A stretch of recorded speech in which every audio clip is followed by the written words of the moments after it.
الله الرحمن الرحيم والحمد لله رب العالمين والصلاة والسلام على أشرف الأنبياء والمرسلين نبينا محمد وعلى آله وأصحابه أجمعين. أما بعد, Assalamu alaikum wa rahmatullahi wa barakatuh.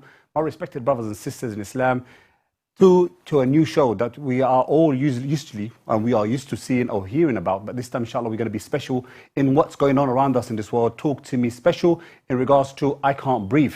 Brothers and sisters, this is a show where it gives you the opportunity to understand as Muslims what is going through in around the world in regards to the racism that we are all reflecting into, and not only that, our opinion as Muslim, what does it mean to us whenever we hear racism? And subhanAllah, today will be the day, inshaAllah, where we're going to be clarifying majority of this for you, inshaAllah.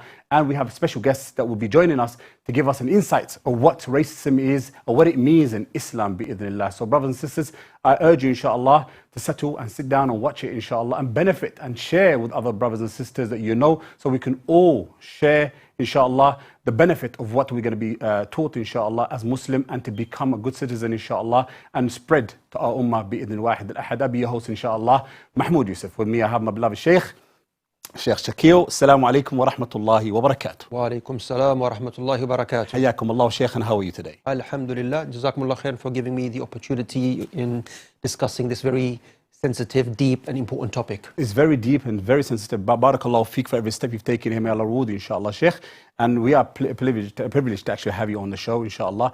But Sheikh, inshallah, we're going to start the show where we give our brothers and sisters an insight as Muslims. And a lot of them, or a lot of brothers and sisters who are watching the show, they're probably reacting to what we are seeing in the media right now. And some people, they're taking it personal. And some might be turning around and saying, it doesn't mean nothing to us because it doesn't harm us because it's nothing to do with our skin color. But why I want to get into this, inshallah, and I want to put forward for our brothers and sisters to understand, is the Islamic point of view of what's going on right now. So if you can actually bless us, inshallah, Shaykhana, with what Islam says about racism first, and then we get into the rest of it, inshallah. Inshallah. Jazakumullah khair. Inshallah, as Ustad Mahmoud Yusuf mentioned, a lot is happening. We've seen the killing of George Floyd, and of course, the amount of murders which are taking place of African Americans in America is kind of like very frightening, very kind of like bad. So, and of course, it connects to the issue of racism, and that's why we're here, inshallah, in terms of discussing this from an Islamic perspective. And of course, Ustad Mahmoud, number of ayats, number of ahadith, and I don't want to kind of like start giving a lecture on racism, but just to focus on one hadith of the Messenger of Allah sallallahu alaihi wasallam, so we can kind of like maybe discuss the issue at hand. So the Messenger of Allah sallallahu alaihi wasallam, near his ending time of his prophethood, his last farewell sermon, Imam Ibn al-Hajar al-Asqalani rahimahullah, he says over 100,000 companions attended that sermon. What does he say? Sallallahu alaihi wasallam. He speaks about Tawheed, of course. He speaks about women. He speaks about interest and so on. But one of the points that he mentions, and it's not a long sermon, it's quite short, but he's given to us the most important points that we need to reflect on. And one of the points he sallallahu alaihi wasallam mentioned in that statement, or in that khutbah, لا فضل لعربين على أجمي ولا لعجمين على عربي ولا لأبيض على أسود ولا لأسود على أبيض إلا بالتقوى كلكم من آدم وآدم من تراب. أو كما قال صلى الله عليه وسلم.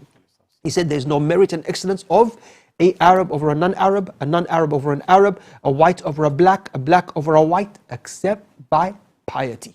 All of you are from Adam, and Adam is from clay. He sallallahu alaihi wasallam set the standard of what Islam is, and he set the standard of what we are supposed to follow as Muslims. SubhanAllah.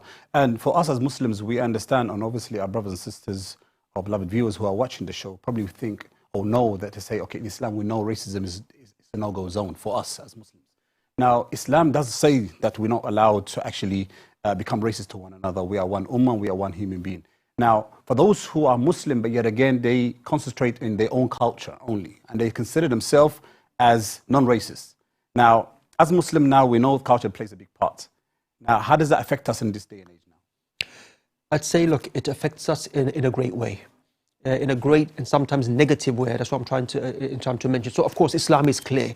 The Messenger of Allah, his guidance is clear. What he established in Medina with the Sahaba, with the companions, is clear. Us as Muslims now, what are we in terms of, where are we in terms of racism?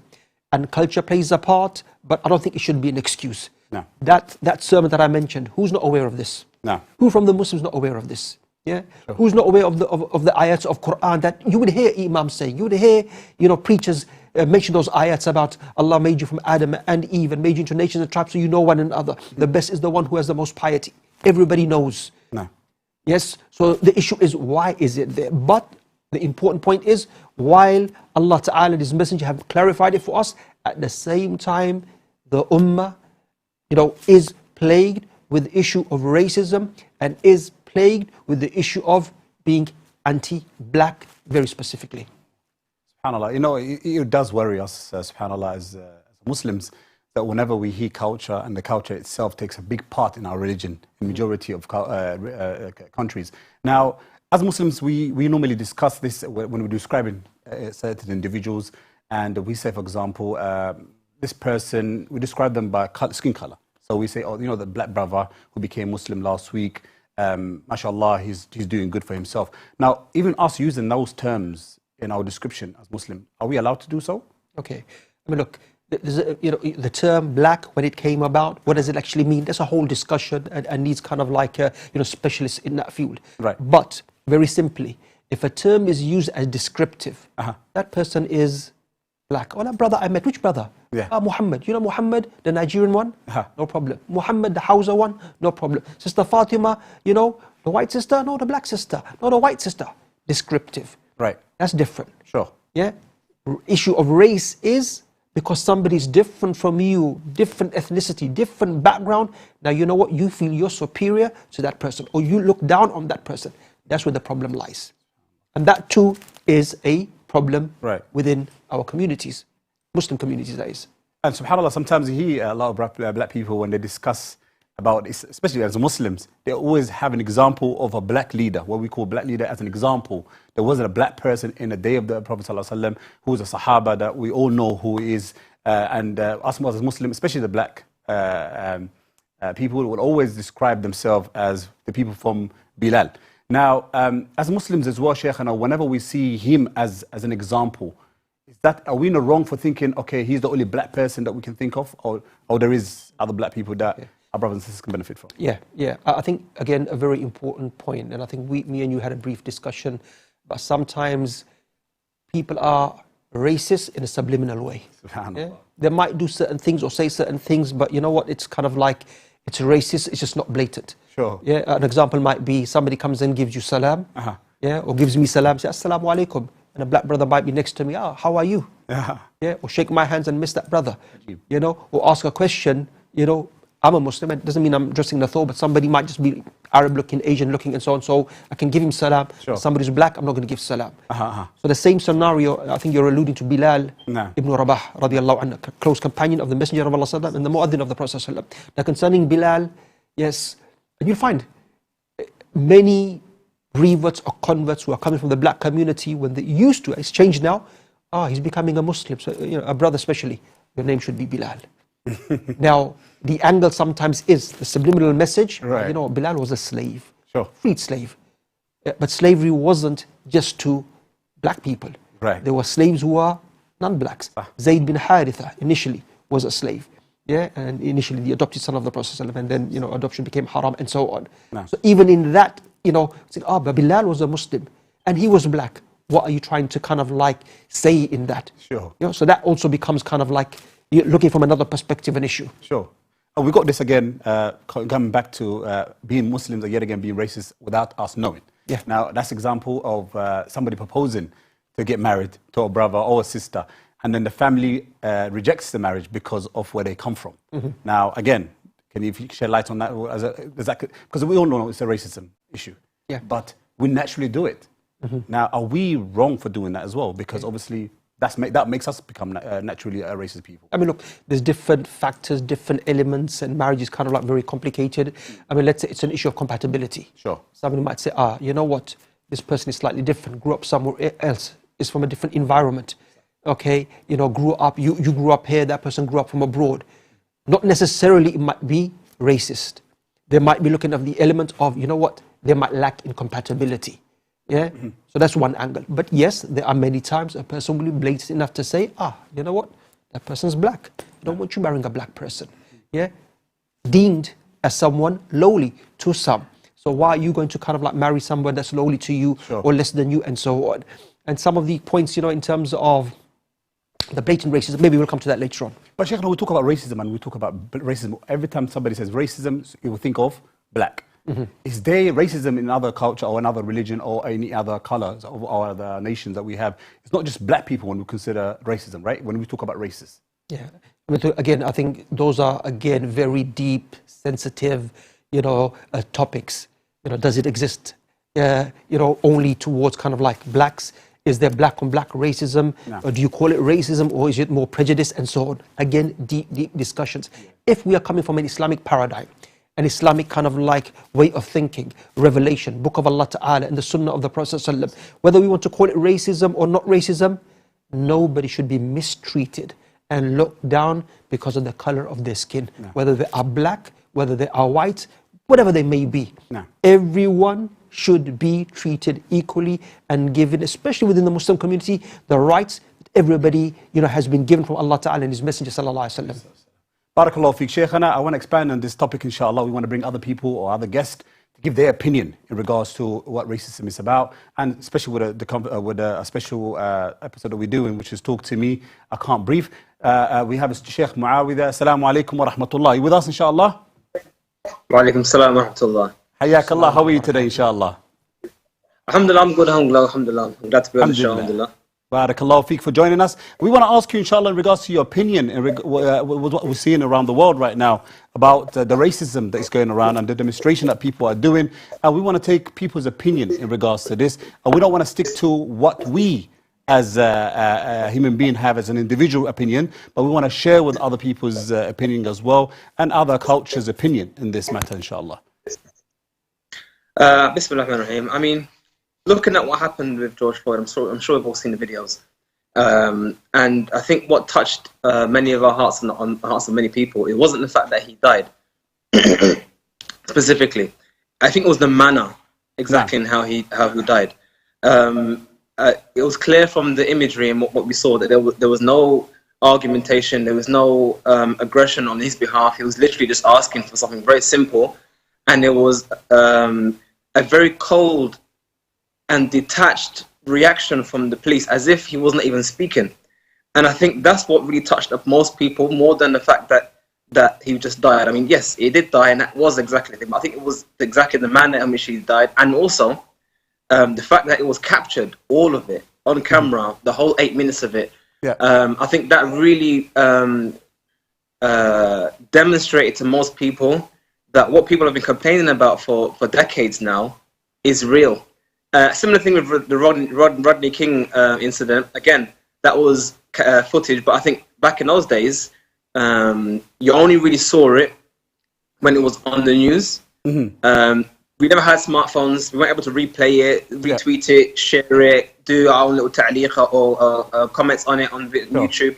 None of that stuff really happened, and I think the internet itself has definitely been a force for good in this regards, in terms of building awareness and following. And I think that really demonstrates in terms of the protests that we've seen. I mean, what's interesting about the protests is that literally when you look at the people in the crowd, you can't say it's black people protesting. You literally see it's everyone protesting. And I think that's really what's very different about this time as opposed to previous incidences, is that it's shaking everybody to their core, even those who are racist. It's shaking them as well. Now, just touching on what you just mentioned earlier on in regards to the smartphones and how it is now, it's easier for us to actually capture majority racism or anything that goes around the world here. Now, we may, correct me if I'm right, if I'm wrong, inshallah, that you are going to be speaking about the history of what racism started, how you started it and how it is right now, correct? I mean, in terms of racism, I mean, in my position in terms of how we deal with racism, I personally believe that racism is in that particular framework or that particular statement is very, Islamically speaking, it's very refined, and Islam has a wider perspective on this. So I would like to describe it as jahiliyyah, ignorance, and this is exactly the same terminology that Messenger of Allah sallallahu alaihi wasallam used when advising one of the companions who demonstrated the level of this. He said, inside you have in you still jahiliyyah. So this jahiliyyah, I think it's very important for Muslims specifically, to understand what is this jahiliyyah, so we can fight against it in ourselves, in our communities, because that's really what we want to gain from this. person has died, it's tragic, but what we need to gain from this event is, what can we do about it? Many of us are tired of the talk. We want to see what can we do, what can be done about it, actions. Sure. Imam Shakeel, if you have anything you want to add into it, or do you have an opinion in regards to this? And I think Ustad Muawiyah, Assalamu alaikum wa rahmatullah. Ustad Muawiyah's point in terms of, look, is jahiliyyah. No. Which, if you translation is like un-Islamic. Sure. Yeah, or ignorance. This was something that was there before the time of the Prophet, before the message of Islam. No. And I think what is very important, what's happening in America, the Muslim response, the Muslim understanding, the Muslim take on it. There are some Muslims who said, Muawiyah, it's not our issue, yeah, because they might not be black. No. But this, act of aggression, and remember, there's a good point about the smartphones. No. African Americans have been being shot by the police, yeah, for decades, for centuries. Yeah, there's more African American youngsters in prison than on the streets of USA. It's only now with the smartphone we're catching it. Yeah, and it's spreading. The issue, with the George Floyd's murder, I don't know if you remember 2016, Philando Castile. Yep. Yeah, partners in the back, child's in the back. The child has been so systematically trained, and this child is saying, "Mom, be quiet," because they might do the same thing what they've done to kind of like dad. Right. It shows you the oppression that the African American community and the black community are facing. No. But I think a response from us and our understanding from an Islamic perspective is very, very important. That's true. Ustad Muawiyah, I don't know if you heard recently, and I've heard it today, in regards to the same kind of, what you just mentioned, Shaykhana, in regards to black people in the street. They mentioned in Britain, there's more black people in prison than in America. Now, obviously, we know that the demonstrations coming all the way to the UK. Most countries are doing exactly the same thing. Now, from your opinion, inshallah, if you can tell us, do you think we see racism in the UK it's the way we see it in America? I can't really speak about America. One of the main differences I think between America and here is that America has guns. So usually, if something happens, it's more devastating. As in, even myself, when I was young, before I was Muslim, I was about 14 or 15. I came back from the cinema with my friends, and we were just walking by in Wood Green actually, and we were looking inside the window of a sports shop. And as that happened, two non-uniform policemen came up to us to ask some questions, which is okay, whatever. And as they were asking us questions, I literally just turned around to look at the shop because I wasn't even paying attention. And at that moment, for about the next 10 minutes, they physically abused me. They hit me. They turned my arm around. One of them cut his finger and wiped blood on my face. They basically abused us, me specifically. Right. So I literally I've received. I've been on the receiving end of you could say police brutality. And what was interesting about that event is that my friend's mum, she was like pushing that we should take him to court, which we did. Sure. And we won the case. I was compensated, and he was fired. Right. And about 6 months later, he appealed and got his job back. So you can almost see, again, an example of the same thing. It was caught on camera, him abusing me. We won the case. I was compensated, but he is still put back into his place and still got his job back and still continue as a policeman. No. So does it happen here? Of course it does. Why wouldn't it happen here? The motivation, you have to look at the motivations. Why wouldn't it happen here? That's a better question. What makes England any different from America? Why it wouldn't happen here or anywhere else? Because we hear a lot, Sheikh, in regards to in the UK especially, we hear that when it comes to police officers being racist to any non-privileged people, which we're talking about, usually we use the term white people. And if you're not white and you are a different color to anybody else, the police will treat you differently. Now, we've noticed in the UK, they do treat you differently, but they're more targeting black people here. We use the word black because that's exactly what it is. They target black people. Now, from your message, in your local message, do you get a lot of people who come to you and say, Sheikh, this is what's going through in our community, what can we do? 2006, I've been Imam for a number of years. So 2006, we had a community group. And this was a group that's independent but advises the group. Sure. So they were coming the next day, or their kind of like chair was coming to the masjid the next day. Lewisham Community Consultative Police Groups. Anyway, I've done Salat al-Isha, I've led Isha, and I'm just making an announcement. Right. Tomorrow, brothers and sisters, we've got a chap coming. He's from the Lewisham. And people are looking at me, and I can kind of like feel their vibes and the facial expressions. Lewisham Community Consultative Police I can see the people's faces just turn. Oh. Yeah. So it's a very large Afro-Caribbean community, probably one of the largest kind of like Afro-Caribbean community in terms of in London and UK. Right. So anyway, questions, why is the police coming? Because they've kind of like systematically kind of like suffered from within the police. And remember with the Stephen Lawrence issue was, the police accepted at that time, look, you know what? Sorry, after that time, there was an inquiry, the Stephen Lawrence inquiry, that look, it's institutionally racist. No. I think it's come a long way from that. I think Ustad Muawiyah, the Americans, is different. There's a positive and a negative angle. The American is very segregated. We had a chap who came to the Brixton community, Sarat Abdul Malik, rahimahullah, he passed away. And he was telling me, he said, look, you know, when he came to London, he just seen people living together. He was giving me an example of New York. He's from New York, Imam Siraj Wahaji's community. He was saying, look, you know, you go to the center New York, Manhattan, and everybody's kind of like working. But when you are going back to areas where you live, as the tube or, you know, they call it the underground or something, as it's going, okay, or subway, okay, the Italians get off. The Jews get off, the Hispanics get off, the blacks for them. segregated. We're very different. Now, you could say, and there was a discussion with a brother the other day, he said, look, you know, here it's more to do with working class.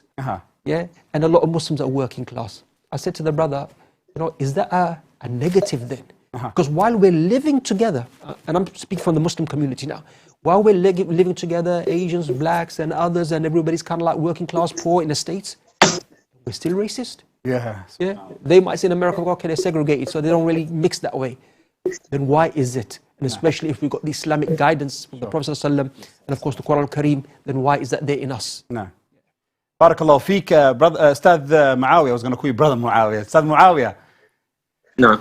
Hayakallah. Just quickly, inshallah, we want to get into the deep end now, inshallah. In regards to what happened to you, for example, you obviously know that you've appealed and you've won the case, and then the police officer appealed and he's got his job back. Now, we know this is a problem. We know this is a problem. But moving forward, as black people, how can we get our justice right here, especially living in the West? Ustad Muawiyah, just what I think, Ustad Mahmoud, my perspective is always Islamic. No. Yeah, as Muslim people. As Muslim, okay, that's it. To me, that's very crucial in all what's happening. Yeah, that we don't, it's not isolation.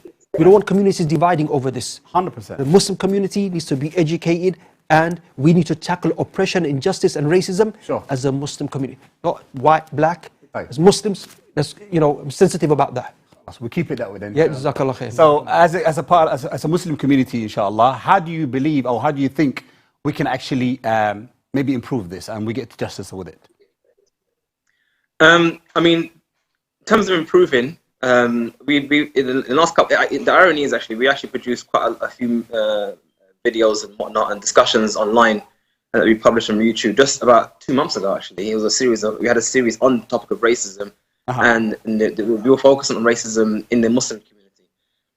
We didn't really speak about racism as a whole because that's a difficult thing to deal with, because if fundamentally a person doesn't believe in Allah and His Messenger or the guidance about Islam, and it's hard to educate them on the remedies for racism. And that's what is key. I think we should always take from this is that Islam has literally given us the remedy for racism and all other ills, social ills, not just racism.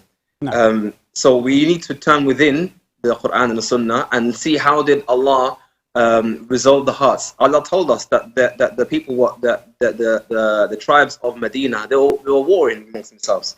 No. And Allah caused them to have ulfa, have become brothers and ikhwan, and that was from the ni'mah of Allah. And this ni'mah only comes through Islam. So how we do these things and how we accomplish these things in our own communities in Islam is by following the guidance of Islam, generally. And specifically, I believe that there needs to be a change in narrative, a change in language, because unfortunately we're still speaking in the language of racism and the language of this mindset. What I mean by that is we're still speaking in the language of us and them. For example, as in we don't say within the Muslim community. You're talking about within the Muslim community. Within the Muslim community. So if we're still speaking in the language of us and them. So for example, I mean, it's not an offensive thing, but it's a common thing whenever I meet someone and they say, "Oh, mashallah, you're from London." I say, "Yeah, mashallah." Oh, do you know Brixton Masjid? As if to say every black person in the whole of London must be in Brixton Masjid. So I'm saying we still have a language of us versus them, of Qawmiya. Essentially what it is Qawmiya. And this is what I said to you earlier on about Jahiliyyah. No. The roots of Jahiliyyah. What is the manifestation of Jahiliyyah? One of the misconceptions about the word Jahiliyyah is that people think Jahiliyyah refers to the word ignorance, because from Jahal. But it's actually from the word Jahala ala, which is actually different from Jahal. Anyway, the point is that in Islam, when it refers to Jahiliyyah, we're referring to practices that predated Islam, that came before Al-Islam.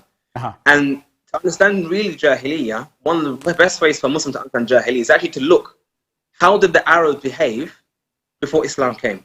And one of the best ways of doing that is by studying their shi'r, their poetry. So we had, in our institute, we had a whole course on A-level Arabic, and we covered shi'r Jahili, or pre-Islamic poetry. And it was amazing to study it, because literally what we see is a manifestation, literally, of almost what we've seen today.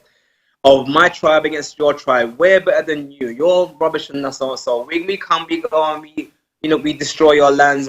I mean, the way they describe and way they talk is literally the same kind of narrative we see the neo-Nazis talk, and so and so talk, and these nationalist people talk. No. They talk in terms of us versus them, my tribe and your tribe. We are better because we, and you are lower because of you. This is the roots of Jahiliyyah. And when you see this manifested in Muslim communities, you find it's the same language. No. I mean, just the other day, one brother said, "Oh, Gujaratis are so and so," and I said, "What do you mean Gujaratis are so and so?" He said, "Oh, they're like this, they're like that." I said, "Are you suggesting that the whole of that area have a monopoly on this attribute?" You get what I'm saying? The point is, yes. In his mindset, somehow Gujarati people embodied a whole attribute, a whole sifa. Sure. And this is you could say the seeds of Jahiliyyah, which manifests itself if it grows into full-blown racism. So that's why I'm going to have to take it there, because I want to highlight a few points what you just mentioned, inshallah. Imam Shakeel, I want to speak about exactly the same thing. Now, Ustad Muawiyah was saying that his community, they were doing poetry, and they discovered the racism that used to happen in Arabs. And to be honest with you, just around the world, generally speaking, before Islam, there was Jahiliyyah, and there was racism. Now, he just touched on the community work, from his side. Now, from your side as well, from Lusham or any other masajid, are we implementing this, what we are learning from other masajid, or from the message that Ustad Muawiyah is actually implementing, which is the poetry in Islam talking about racism? And how could we, and this is a question for both of you, inshallah, how could we maybe take this to another level where all masajid or all community can work together to make it better for all nationality, whether we are from, obviously, whether we are from a black nation, Asian nation, or white nation, whatever it is, how can we tackle this? Yeah, I think Ustad Muawiyah mentioned some important points. Nah. I mean, one issue, Ustad Muawiyah, it's a very complicated, you know, and I think Ustad Muawiyah was referring to more the issues of tribalism rather than maybe the color itself. Sure. Antar ibn Shaddad was black. And remember, Ethiopia, Habasha were in Yemen. And, you know, there's a lot of kind of like where sometimes the Arabs which are there prevalent today are made to seem like these are kind of like light Arabs. They're the way it's supposed to be. Sure. Color was kind of like a very... and being an Arab, is it a race? No. Yeah. Can you be a black Arab or a white Arab? There's a whole discussion. In terms of Ustad Muawiyah's point and your point, in terms of how we kind of like address it, I see myself, look, you know, we're a family. We're a Muslim community and a Muslim family. And any person, especially brothers and sisters from the black community, if they are facing any form of ill treatment and racism, we need to listen. 100%. And I cannot be the one saying, yeah, or non-black person, you know what, there ain't no racism. We're all Muslims. It's okay. No. There's subliminal that we mentioned, kind of like, not that blatant. There's blatant aspects of racism within Muslim communities. And I can give you examples which are kind of like shocking and deep. The worst ones are towards children. Yeah, and I'll give you an example. This was like, we had Black History Month last year in the masjid. And so having a discussion, there's a lady from Uganda, she comes there, her kids come to our youth club. Right. So she said, look, and her son's there. And I know her son, a great footballer, comes to our youth club. She said, you know what? My son goes to a private Muslim school in East London. Okay. Private Muslim school. not a state school. Right. Even though in East London, even the state schools have many Muslims. A private Muslim school in East London, meaning all the children are Muslim, he gets called the N-word. Okay. Yeah. You know, that kind of like hurt me. That this is a child now, and the child's being mistreated by fellow Muslims. We need to listen. And then from listening, you know, you come to the next stage of solution, which is kind of like education and knowledge stemming from the book of Allah Ta'ala and the sunnah of the Prophet Sallallahu Alaihi wa ala alihi Wasallam. SubhanAllah. Well, your own take, inshallah, Brother Muawiyah? I mean, could you repeat the exact question, sorry? And in regards to we're talking about, you just touched up on the community work that you've done with the poetry for racism. Yeah, so, I mean, regards to what work should be done, I mean, one of the things I think we need to do is start looking at different cultures as just being a manifestation of a different way of life, a different behavior, different habits. Not that one is better than the other. And I think that's one of the things that leads to problems. The moment that one person believes that this thing is better than those things, that's generally where the seeds of racism manifest itself. So, for example, we might have different clothing, different food, different whatnot behaviors, and one different way of speaking, but it doesn't make someone lower or higher, and that's basically what it is. I mean, the only thing that makes a person higher or lower in terms of their status is their taqwa. And this is my constant message I tell people: is that look, we need to start treating people based on who they are rather than what they are. And I think one brother mentioned a very important word. He said basically it's a meritocracy. And this is what we need to start feeding and breeding in the Muslim community, is that Islam is a meritocracy, as in your righteousness and your greatness comes down to what you do. As in, do you pray? Are you truthful? Are you generous? These are the things that we need to start measuring and pushing to people, rather than what lineage is he from, what tribe is he from, none of these things matter. No. I mean, it's important in terms of, oh, you seen that brother the other day? What brother? Oh, the Jamaican brother. Now, I've mentioned he's Jamaican because I'm trying to define what he is so you can understand what I'm talking about. But beyond that, ta'aruf, or Allah in the Quran, beyond that knowing who he is, it means nothing. I think it's a hard thing to do, because if you think about it, we have been born and raised in this society to see people like this. Yeah. Those are the glasses we've been placed on our eyes. Sure. For most of our lives. It's very difficult, and I'm telling that for myself, because I used to be racist before I became Muslim. It's very difficult to start looking at the world through the eyes of Al-Islam, not through the eyes of race. And that's the challenge you have to get for people. Just touching on what you just mentioned just now, how are we looking at it? Now, we need to speak about, for example, how can we respond back to it? So if somebody's being racist to you, right? Now we're looking at it from a Muslim point of view. How should we respond back to them, but in a way where we can educate them and make them understand Islamically, racism is not something that we should follow or continue inspiring people to continue being racist. Now, how can we respond back to those people? If you don't mind, Sheikh. Okay, I think two very important points on that. And let me mention the second one first. Because I was just reading a book.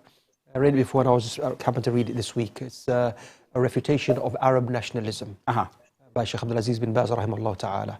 There's something very important in the introduction. He goes, look, in the Arabic, he says, وَمِنَ الْمَعْلُومِ بِالدِّينِ بِالضَّرُورَةِ أَنَّ الْقَوْمِيَّ الْعَرَبِيَّةِ وَغَيْرِهَا مِنَ الْقَوْمِيَّاتِ He says, دَعْوَةٌ بَاطِلَةٌ خَطَأٌ عَظِيمٌ ظَاهِرٌ something else, and jahiliyyah. Basically he's saying, and that Arab nationalism, and he, rahimahullah, he wrote this in the 60s when Arab nationalism peaked. The Messenger of Allah was an Arab. Yep. Abu Bakr radiallahu was an Arab. No. Umar ibn Khattab, Arab. Uthman ibn Affan, Ali ibn Abi Talib, Arabs. But still, the solution is not a separation. Sure. We are one people as Muslims. Right. We are one community so we don't separate from other Muslims. Sure. You call out, and the second point is, you call out the racism, you educate the people, and you teach them, as Ustad Muawiyah mentioned, our texts and our guidance and our values are very, very, very clear. And it's not kind of like, how do you say, you need in-depth study to understand those clear ayats and clear ahadith. So it just needs to be mentioned and implemented. Okay. Ustad Muawiyah, you can take some that one, inshallah? Yeah, I mean, one thing that came up when we was doing our discussions in our discussion we recorded before was that it's actually very interesting that Islam as a religion, it's unique in many ways, and in this way is also very unique in the sense that all other religions, including Christianity, all have manifest within them racism, whereby when a nation manifests and exhibits racism publicly, institutionally, you find that in their religion they will support it with their text. It would be Hinduism, we know about the caste system, it would be the Christianity or Judaism, believing that they are the chosen race, whatever the case may be. They all have elements where they can prove some level of racism. Whereas in Al-Islam, there is nothing in there that you can ever support an iota of racism. And therefore, when Muslims do exhibit racism, it's actually an uphill struggle because they've got nothing to back up their claims, nothing to support their ideologies and their falsehood. And it's actually an easier task for a Muslim to teach another Muslim not to be racist because all you have to do is teach them Al-Islam. No. It's like, I would even go as far as to say that racism is spoken against as much as affairs of Tawheed. Because you find that the very beginning of mankind, we have an example of racism in terms of Iblis. At the very start of the whole journey of mankind, in the beginning of a whole saga of mankind, we find at the beginning of it is a statement: I am better than him, he is, and I am. And what's even more ironic is that Iblis was rebuked for his false statement. Right. And his statement is actually more true than a racist. Because Iblis actually is different than Adam. He actually is a different creature. Whereas a white person or an Arab person or an African person, we are actually all the same. Sure. So they even have less of claim to such a statement than Iblis. So you can almost say in some aspects, I'm not saying they were, not saying they are, but in some aspects, especially in this element, they're actually worse than Iblis. SubhanAllah. That's a very good point that he just touched on in regards to Iblis. Now, when we look at it, I never thought about it this way, SubhanAllah. That is true. Now, from the beginning of time, it did exist. And this is something naturally as a human being you have, isn't it, Shaykhana? Because we're not talking about, like the brother, like Ustad Muawi just mentioned, it's not about your color, whether you're English white or English African or Arab. Sometimes you just naturally say things that you assume is not racist. And the fact that Iblis started it, and then obviously mankind started it. Now you hear it. You hear it even in the workplace sometimes. People will say to you, we're all the same. If we cut our flesh, we all bleed the same color. It's just the skin color is different. Now, how do we, as Muslim, maybe implement what we've learnt and teach it into our children? That racism, when you mention about racism, we can start with Iblis. This is a very good point we can start with. But how can we continue taking it without becoming naturally racist to whoever we see when we describe in colors, especially, or culture? Now, I personally think, Shaykhana, correct me if I'm wrong, that naturally, as Muslims, whichever community you come from, that sometimes you go to a masjid, they say to you, oh, this is an African masjid, or this one is a Bengali masjid, or whatever it is. They just give you names. They don't say it's a masjid. They say to you which tribe it's come from. Now, is that right, Islamically, to do it? And are we considered to be racist naturally like that as well? Are we teaching our kids the right thing? In terms of, a lot of the problem, firstly, Allah Ta'ala has given us leadership. What's happening in America with George Floyd and so on, we as Muslims should be setting the standard for what's right and what is wrong, because you know why? Our standards are coming from wahi, from revelation. No. Very, very important. So when you hear, look, masajid are based upon ethnicities, yeah, and you go into a masjid and you know what, as let's say somebody who's different, nobody's welcoming you. Yeah. And there's been black brothers who come, and sisters. We have a large Caribbean community now in where I'm from, in Lusham. No. So they've gone to masajid and said, look, people don't respond to my salam. People don't. I'm saying salamu alaikum, so obviously, I'm a Muslim, and people are looking at me and not even saying wa alaikum assalam. Or people have got wa alaikum. So the prophetic guidance is there. Masjidu Rasulullah sallallahu alaihi wasallam, the masjid of the Prophet sallallahu alaihi wasallam. It wasn't an Arab masjid or a Qurayshi masjid or this masjid. So that kind of like teaching, that education, very, very important. And the best way of doing it is like, the Prophet in Hudaybiyah. the Messenger of Allah, someone needs to do Umrah, but he's prevented. No. And then he tells the Sahaba, come out of your ihram, the state of ihram. And they're not responding. He goes to one of his wives, I think maybe Salama, radiallahu anha, and he says, look, they're not responding. She says, come out of your ihram, No. yeah, and they will follow. No. Yeah, I think Ibn Hajar or somebody says, look, al-amal ablagu min al-qawl. Yeah, meaning practice the unity, practice the love, practice the sisterhood, practice the brotherhood, put it in practice in our communities, and let our children and others see. No. Even the non-Muslim, let them see what we are really about. No. So, Muawiyah, what's your opinion in regards to this? I mean, one thing I have to say is that what you mentioned about the issue of when we identify masajid by their lineage or by their qawm, you could say. What's interesting about that is that if you look at masajid in the UK, that I would identify as masajid of Sunnah. Now, I'm not going to say that's a controversial statement to say, but whatever. But that's what I'm saying. Those masajid you say are masajid of Sunnah. I do feel that this you don't really find that identity with that. As in, this is that masjid, this is that masjid. You will usually find of masajids that are very one orientated. That the problem lies over there. So I think what I'm saying about that is that we do find people who try and adopt the Sunnah in action, in a statement, everything they do make that effort to encompass and embrace everyone, regardless of who they are. So that is a good sign. No. It just needs to be something that needs to become more a thing that everyone does, not just some masajid do. And I give an example. There's for example, quickly, because we're going to go to an ad break, inshallah, Ustad Muawiyah. Okay, quick. So, Masjid Tawheed, for example, I don't think anyone would say that is a particular type. Everyone and anyone goes to the masjid, and no one identifies it as a particular thing. So it can be done where we have a masjid which embraces everyone. It's just something that needs to be done and practiced in speech, in terms of administration, in terms of the imam, and so on and so forth.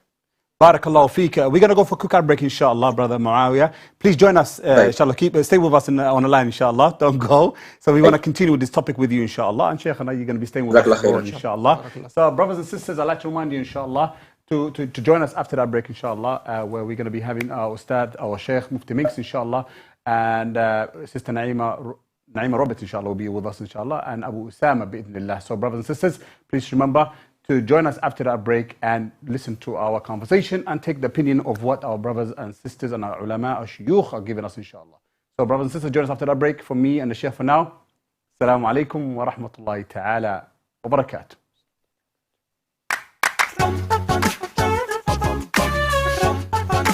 See, I'm not sure whether to do this or this.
بسم الله الرحمن الرحيم الحمد لله رب العالمين والصلاة والسلام على رسول الله. Assalamu alaikum wa rahmatullahi wa barakatuh. My respected brothers and sisters, to Yo Show, Talk to Me. And today, inshallah, we have a special episode, and that is I Can't Breathe. And I'm sure, brothers and sisters, from the title itself, you know exactly what we're talking about. And this is what you have seen on social media, on the news as well, in regards to the death of the American person. I don't know if we're allowed to mention the names or not here, but inshallah, you all know what I'm talking about. And this episode here, inshallah, we're talking generally speaking from Islamic point of view, from racism and how, about racism and how we should be as Muslim towards non-people from our, whether it's from our religion or from our background or from our culture, inshallah. So how we can actually tackle it and the best way to actually represent ourselves as Muslim and how we can stop racism, generally speaking, bi'idhnillah. So inshallah, Sheikh, we're going to take our next guest, inshallah.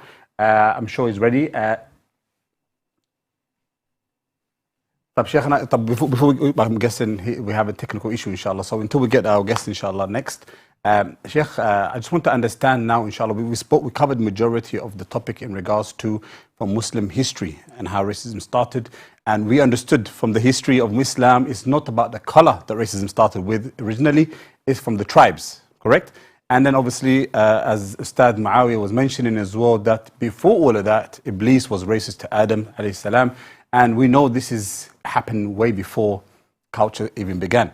Now, as a community, is this something is it something that we often get or we hear about or question about our imams in regards to racism? Because sometimes, I'm sure that you probably have this in your masjid, where they say to you, the Musallin are closer to one another when they are, for example, if they're Algerian, they're close together, Somalis are close together, and the Asians are close together. How can we break these barriers in our Islamic culture? And remember, keep in mind, Ustad Mahmoud, in terms of these are artificial boundaries anyway. No. Yeah, between Algeria and Morocco and Sudan and Misr and Saudi and Yemen and so on. So really, should that be there? And I think your important point, because a lot of brothers and sisters from other communities, I'm talking about black brothers and sisters, they'll come and say, look, we've seen it in a masjid or an environment, and we've asked the Imam to address it. And the Imam has turned around and said, look, it's a minor issue. No. It's not really a big issue. So it's not being addressed. Right. So I think very, very important. It needs to be addressed. People need to be educated. It shouldn't be tolerated. Sure. Not with our tradition, our Muslim Islamic tradition, what we have in terms of ayats and ahadith and teachings of the Prophet and the Sahaba. It shouldn't be tolerated. It shouldn't be accepted. So it needs to change, yes. SubhanAllah. طب خير, inshallah. I want to bring Ustad Muawiyah into this topic, inshallah. Ustad Muawiyah with us, inshallah.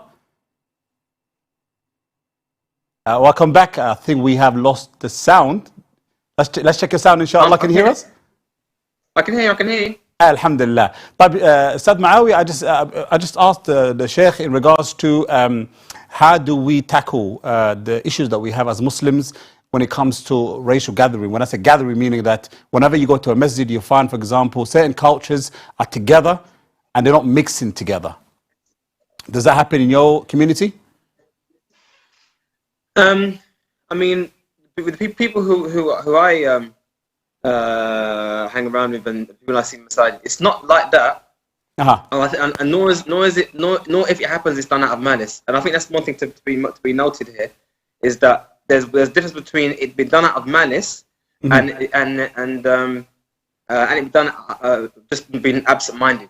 So, for example, a classic one, which I think I personally think is bad manners, and it could help to fester barriers between Muslims. But most people who do it don't realize it. And that's an example of when two people are speaking, or there's maybe three people in a room or in a gathering, and then one will speak to the other in their language. Right.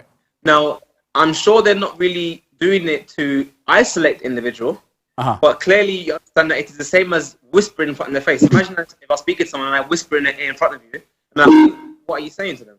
Sure.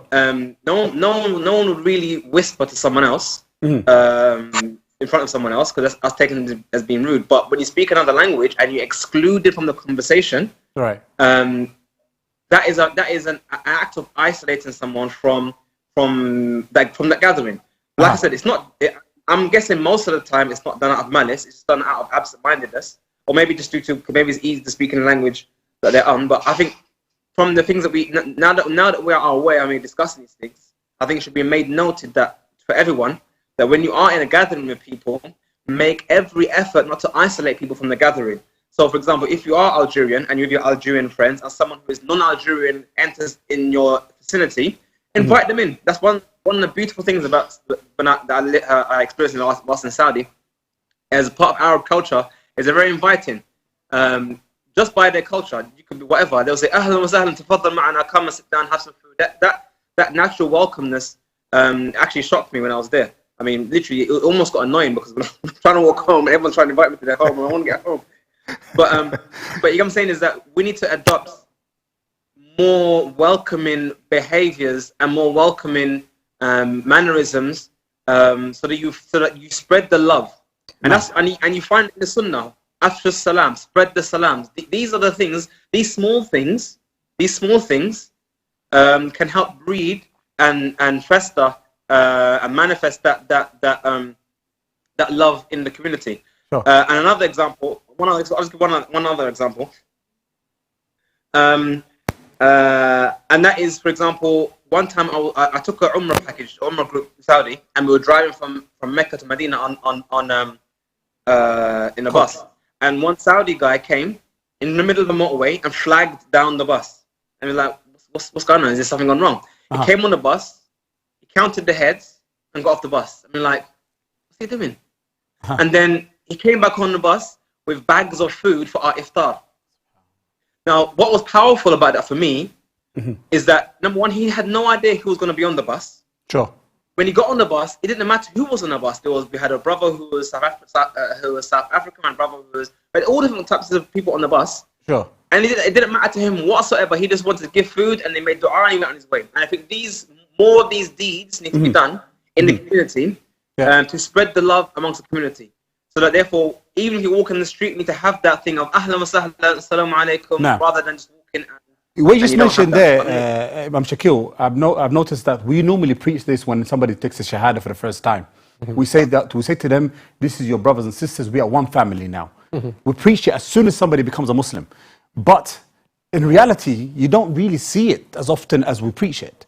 Now, are we setting a wrong example by, obviously, Islamically, we know this is what we're giving them is exactly what the Prophet ﷺ has taught us.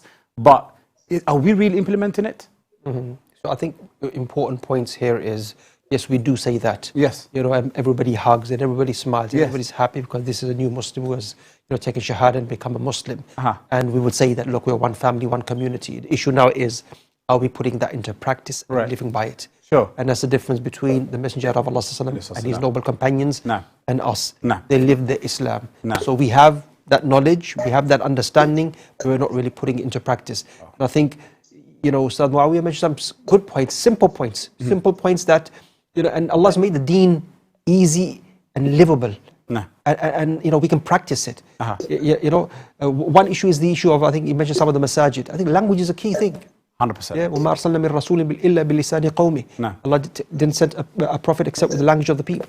Speaking the language of the people and making people accommodated, through, let's say, the English medium in the environment that we're in. But also some other crucial points from the sunnah of the Prophet sallallahu alaihi wasallam. What did he say? أَفْشُوا السَّلَامَ بَيْنَكُمْ. Yeah. I had a brother, an elderly Caribbean brother.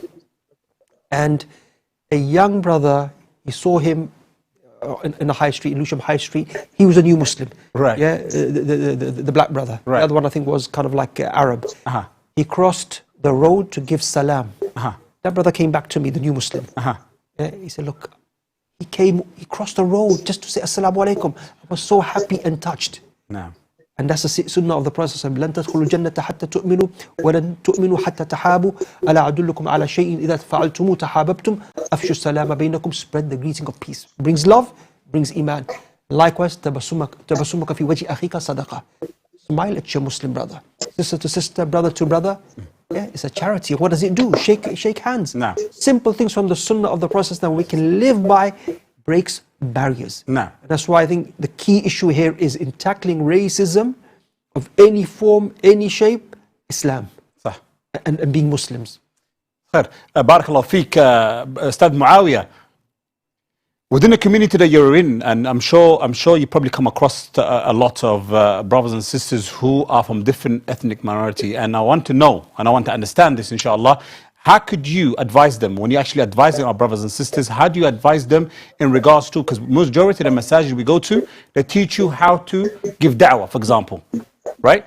But how Yeah. do we teach and preach our brothers and sisters in how to convey the Islam, but yet again convey the racism in the best way, where we're making it clear to our brothers and sisters, whether you're Muslim or non-Muslim, that Islam does not tolerate this? Personally speaking, I think we've done enough talking in terms of in this topic and whatnot. And I think the best and the only approach we should have is actions. We need to start doing things. We need to start actively doing things to help spread the love and to spread the true reality of Islam. It's easy for us to say we're all the same, but it's easy.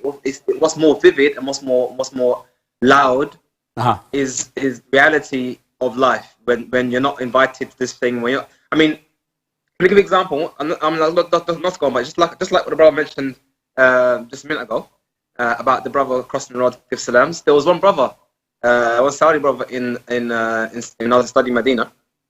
I met him at one dars of a sheikh, and he introduced himself. How are you? We exchanged numbers and whatnot. Out of the blue, he gave me a call. Assalamu alaikum, kif halak ya Muawaz, ma'aik salam, how are you? Your usual. And then he said, by the way, I just thought I might call you just to give the salams. And then he left. And literally, when I'm not talking about being shocked, I literally sat there for a bit thinking to myself, he just called me to give salams. And the feeling that you get in your heart, the feeling you get in your soul, is more than him saying Islam is all one, we're all brothers and sisters and blah, blah, blah.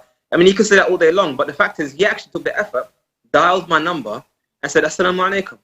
And I think we live in a society in England where we're very isolated in our behavior and our speech. I mean, come on, how many of us even speak to our neighbors? How many of us even know our neighbors' names? That is our culture. We're very much for ourselves. But I think, again, we need to make the effort where we actually call people up and say, Assalamu alaikum. Ask them how they are. Ask them how they're doing. And that's actually, people always ask me, brother, I have zakah. Who can I give zakah to?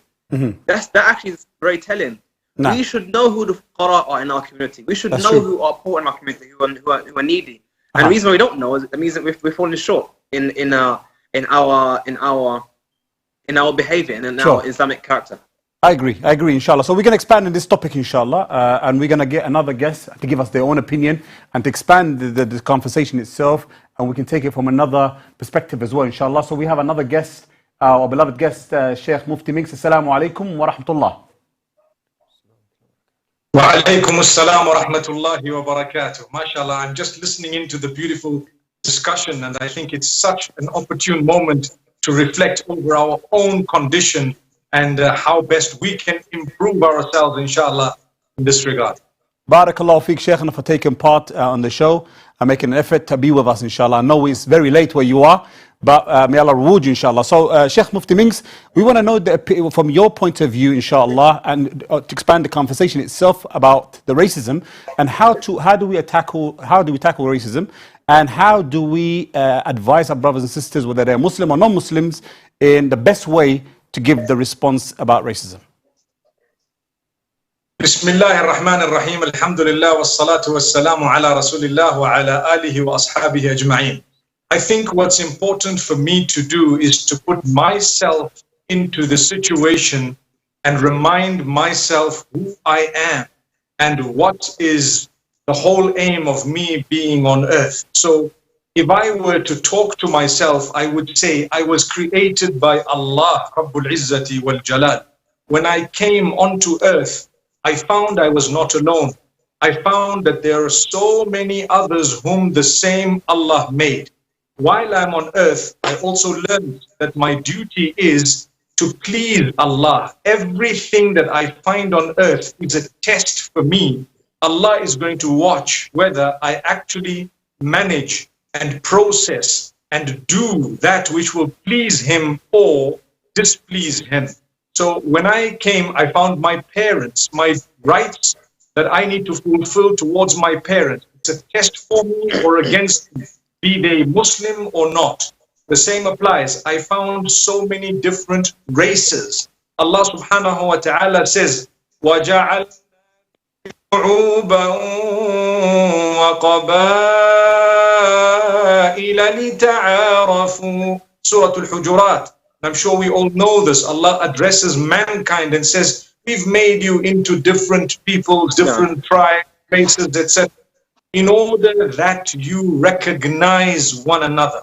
In order that you recognize one another. Subhanallah. So, if I look at those who are of a different race, I need to make sure I realize that if I want to get closer to the Maker, well, He has made together with me so many others. If I don't love them the same way I love myself or I love any other race, I would not have understood who the Creator actually is. And this is why I say a racist has a problem with Allah, because Allah was the Maker who made that particular race. So if you cannot fulfill the rights of a fellow human, then you have not understood who Allah is. And that is where the problem would lie. So for me as an individual, I always remind myself that all these tests from Allah, you must pass them. There is no virtue of one over another. You know that that's the hadith. Everyone is saying it so much because of the incidents that are occurring right now. You find people quoting the hadith. What's important is not only to quote it, but to practice upon it. Tell yourself, if I see others, do I really love them? Do I respect them? Do I treat them the same? So the color doesn't matter at all. But actually, I will treat irrespective of their color in the same way. So this is my test. I look at it in this way. And I think when we share it with others, I've always said that if you really have recognized Allah, you will understand you're not the only one on earth. Perhaps there are others whom Allah loves way beyond His love of you, and they may belong to totally different races. Perhaps you might be treating them in a wrong way. And even if a person were to be bad to you, because you love Allah so much, you need to try and reach out to them in a positive way, rather than in a negative way. So I really thank Allah for giving us an opportunity to highlight this and to reflect over our own condition, because many speakers are coming up. I'm not talking of this particular platform, but globally, and they're talking about what others should do. I want to say what I should be doing, subhanAllah, and encourage everyone. You know what? Let's, inshallah, mend our ways, and everyone needs to do more, and we can do much better. And inshallah, we will do much better for the pleasure of Allah, the Creator of one and all. Ameen. Imam Shakeel, is there anything you want to add into this, inshallah? I think what Sheikh Mufti Hafidhahullah mentioned in terms of, look, we always have this sometimes within the Muslim community. Right. What do you need to do? What does she need to do? What does he need to do? Right. What's my role? What's my responsibility? Sure. And in bringing about change in society and positive change, everybody, if they take on that responsibility, I need to make an effort to rid society of racism. Inshallah, with Allah Ta'ala's tawfiq, it will happen, inshallah. Inshallah. Sheikh Mufti Minks, Habibi, in the country that you are in now, do we see racism around there? I mean, is it, because obviously we're talking about in the West, because we compare ourselves to whether you're black or Asian, you're comparing yourself to an English or white person. Now, where you are, we all know it's an African people. Is there racism in that country when it comes to other cultures? To be very honest, there is racism almost everywhere in the world, but at times it's more manifest than other places.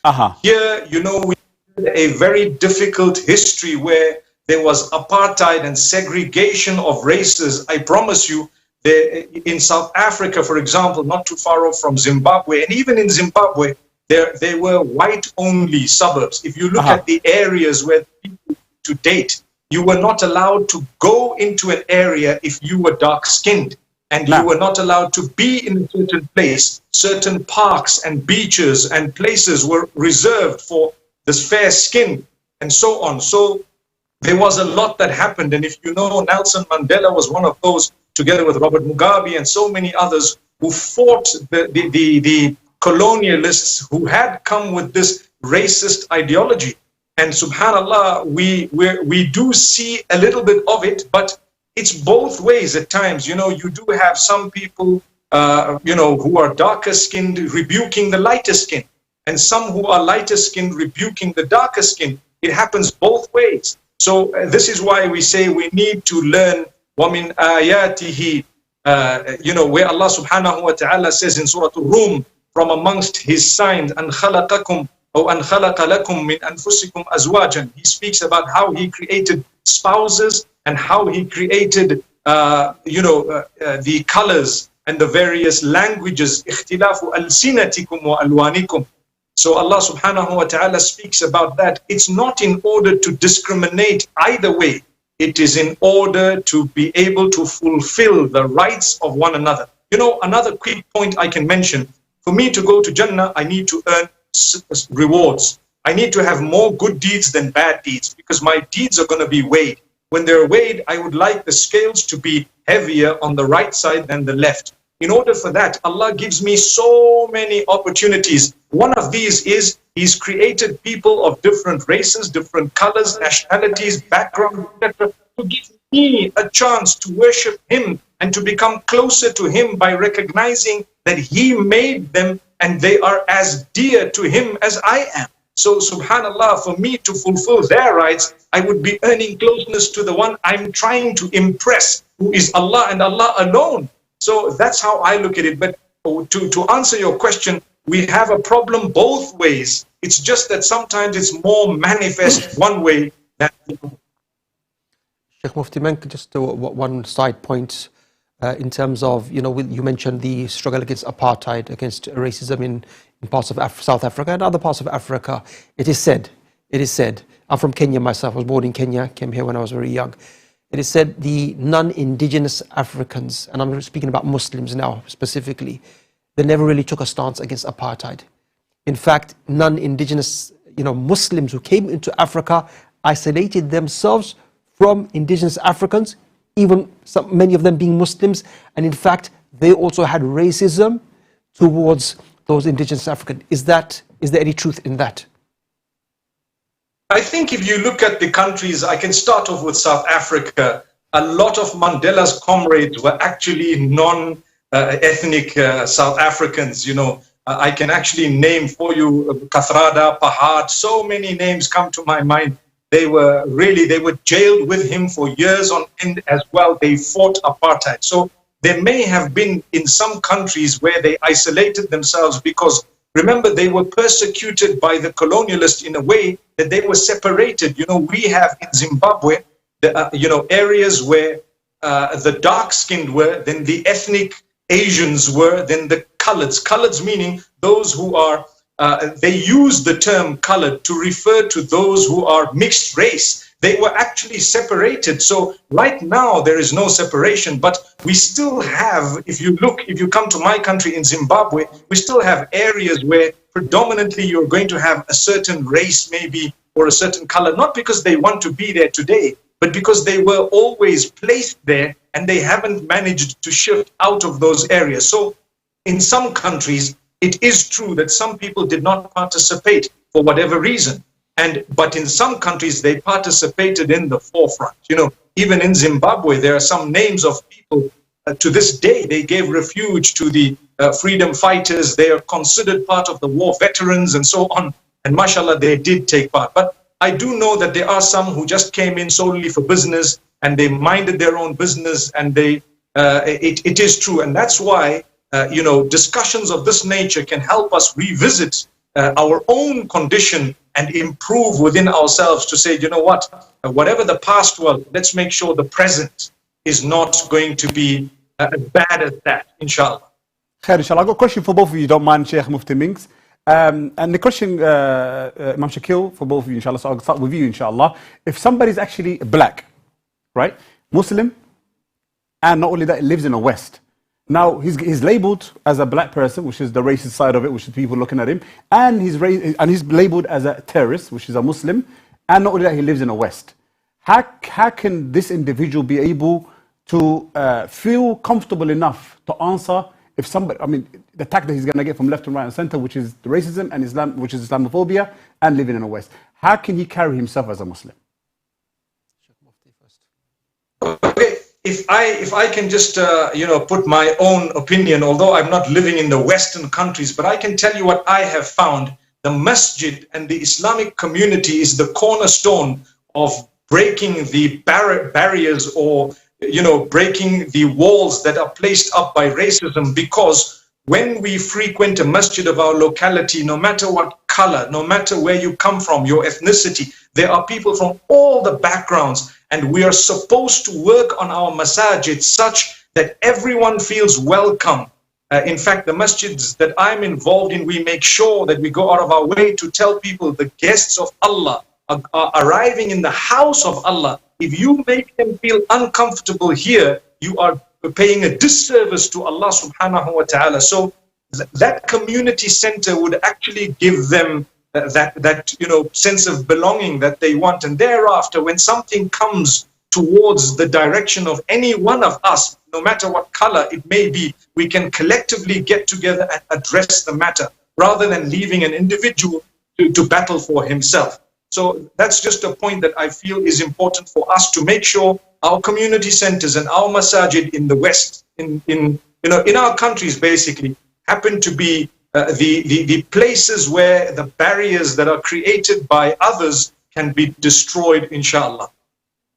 I think, Ustad Mahmoud, very important point, reality and honesty. So you mentioned a point, somebody is black and somebody is Muslim. So, double trouble. Yeah, you got the race issue because you're black, and you got the Muslim issue because you're a Muslim. So, and we as Muslims, when we find our black brothers and sisters, facing those kind of like challenges, we need to be understanding, we need to, be honest with them, and also we need to be supportive. The Messenger of Allah sallallahu alaihi wasallam, what did he say? Al-Muslimu akhul Muslim, la yakhdhuluh. Yeah, the Muslim is a brother of another Muslim. Doesn't betray the Muslim. So if those Muslims, Sheikh Mufti mentioned, masajid should be supporting them. Masajid should be empowering them. Masajid should be, for them in their time of need. So they can then, in a confident way, address the issues with our support with the Muslim community. I mentioned earlier on, we want family. Whatever they go through because of their black or something else, we are there to defend them and be with them. Barakallahu feekum, Sheikh Mufti Minks. I'd like to thank you for taking part. May Allah reward you, inshallah. And inshallah, we'll see you very soon, بإذن الواحد الأحد. Barakallah fi, jazakumullah khair, and I pray that you have a beautiful conversation onward, inshallah. جزاك الله خير. Assalamu alaikum. Assalamu alaikum wa barakatuh. طب شيخنا, I just want to continue with the conversation, inshallah, before we bring our next guest, inshallah. MashaAllah, you're with us, inshallah. MashaAllah, tabarakallah. Muawiyah. Assalamu alaikum. MashaAllah, alaikum salam wa rahmatullahi wa barakatuh. I thought the screen was just frozen there. I thought you wasn't there with us. MashaAllah. No, because I was waiting to put my mic back on. Khalas, the fact that you're back with us, inshallah, maybe I can ask you before I ask the Sheikh the question. From what Sheikh Mufti Minks just mentioned, what's your opinion in regards to what he said? And maybe you can actually give us your side of if there is an argument towards it. Yeah, I mean, one of the things about Mufti Menk that I really admire about the individual is that almost every time I see videos with him, especially like on Instagram, when he has his pictures and whatnot. Almost every single time I see him is with the native Africans in Africa, and that's one of the things that always stands out to me with him, is that he's actively living the life, you could say. He's actually making effort to integrate with the community. I mean, the one picture is still stuck in my mind right now. He's got a picture with someone. I think it was a poor old lady, and he's showing her that he's giving her something. And I mean, these kind of things is important because it demonstrates that he is giving da'wah to the people, not to his people, but to the people. Mm-hmm. And that is literally what we're trying to say here. We need to say that there needs to be an active demonstration of the wihda, of the oneness of this ummah. That there has to be something visible, something that you can see. And when we have these isolation or demonstrations of isolation, so for example, one example which I've often mentioned to people, which is just kind of demonstrates this detachment in our communities, where you have, for example, institutions for knowledge, learning and teaching Islam. You find that the curriculum is taught in Urdu. I mean, what does that mean? Mm-hmm. That's basically saying, if you're not from my community, you're not welcome. Because, right. I mean, how can I join that class if the language of the lesson is in a language I have no idea? Does that make sense? Or like when Jummah khutbahs are delivered, or lectures and reminders are delivered in a language other than the native language of the land. That demonstrates to me that really truly this lecture is only for those people, not for everyone. And I think these efforts need to be more made for the Ummah. And I think that's very good what the Mufti Mecca has been mentioned and what he's demonstrated in his action. And I got one more question, inshallah, before we move on to our guest, inshallah. And this is obviously referring to the question that I asked, but it's personal now for you. As we mentioned earlier on, as being black and Muslim living in the West. As Sheikh Mufti Mecca, he gave his own opinion. How do you feel yourself? Have you gone through experience where you can relate to what's going on right now? For me personally, I always look at challenges as opportunities to make yourself stronger. I don't look at the challenges as things to put you down. And that's maybe a character thing for me. If I find something difficult, I get excited. If I find something challenging, I embrace it. And I almost get power from it in a way. I mean, I love confrontation in a way, unfortunately. But I know there are many people who are not like that. They don't want to be on the fringe. They don't like to be on that constant battle. And my message to those people is number one, understand that you came to Islam alone, just like you came to this life alone, and you will die alone. No. And it's your responsibility to represent or fulfill your rights to Allah Azza wa Jal. Because again, when we asked, we resurrected alone. And I think once you make that realization that it's upon you and your own personal actions and deeds, and how you fulfill those to Allah, then what other people do becomes almost like a secondary thing. And I mean, even one person came in here and I was talking to me about racism. Actually, that was an interesting topic. And they said, "Oh, when I came to Islam," I mean, this is actually very important. They said, "When I came to Islam, I find my life got worse and more difficult, more challenging, whereas before my life was easier."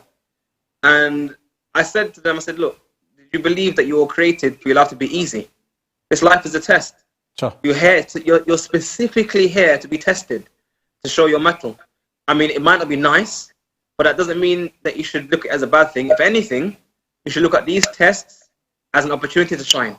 You could say, take it as a message that this is your opportunity to get to achieve and earn that level in paradise higher than someone else." And one thing I want to mention, which I just want to close on, is that one thing I noticed is that the ones who really are harmed by racism are the racists themselves. You may not notice it, you may not realize it, but the ones who are really harmed, maybe not, you might not see it, but the ones who are harming themselves are the racists, not you. Don't let them get you down. Take them, just look at them and think, okay, that's your loss. I'm now going to give myself or what I can offer to the ummah or to the mankind to someone else. I'll leave someone else to speak, inshallah. Barakallahu feek, Shaykhana. Ustad Muawiyah, we're going to bring another guest, inshallah. Naima Robert, inshallah. And Sheikh as well, we're going to be able to touch up on what the Sister Naima is going to be talking about, and that is racism towards our black sisters. Inshallah. So, Imam Shakeel, just quickly before we bring Sister Naima into it, again, from your as a leader in your mosque, have you had any sisters coming forward to you and saying are being racially abused by Muslims or non-Muslims, and how do you actually ask her to tackle that? I mean, in terms of our community, it's quite different. It's a very kind of like mixed, diverse community. English is kind of like all the sermons, the lectures, the classes are in English. It's a bit different. Nah. Yeah, and people are generally very accustomed to people being different. If you were to name it with an ethnicity, you mentioned earlier on, people say this type of masjid or that type of masjid. Right. You cannot give an ethnicity to our masjid because it's so diverse and so on. So I think, not directly from our community, Lewisham Islamic Center, the Lewisham Muslim community, but people will travel to other areas, other masajid, they're passing through, they might pray, they might come across someone. Yes, and there are sisters who have, this because of what's happening in America, I've had so many discussions with brothers and sisters on the topic from our community. One of the brothers, he's been a Muslim now 21 years, Abdul Khalik Mairi, very close friend. And one of the things he said to me on the phone just 2 days ago, he said a Muslim from Birmingham, he mentioned the ethnicities from the subcontinent. He said, look to him, you know what, Allah Ta'ala made black people to go to hellfire. Those were his words. Ajib. So with kind of like ignorance, kind of like that, there will be brothers and sisters from the black community who will face that and see that. Sure. And that's not subtle anymore. That's kind of like blatant. Khair, inshallah, Shaykhana. We have Sister Naima with us, inshallah. Sister Naima, barakallahu feeki for taking part in the show. And as you heard, the conversation that we're having in regards to it's not Islamophobia, but it's racism itself, generally speaking. And we wanted you to take part in regards to your opinion. And I'm sure you probably come across sisters have spoken to you in regards to this matter. So before we ask you in regards to the sisters, I mean, I just want to take your opinion in regards to the conversation itself. What is your opinion in regards to the racism that we're going through in this day and age? Bismillah. Assalamu alaikum wa rahmatullahi wa barakatuh. Jazakallah khairan for having me.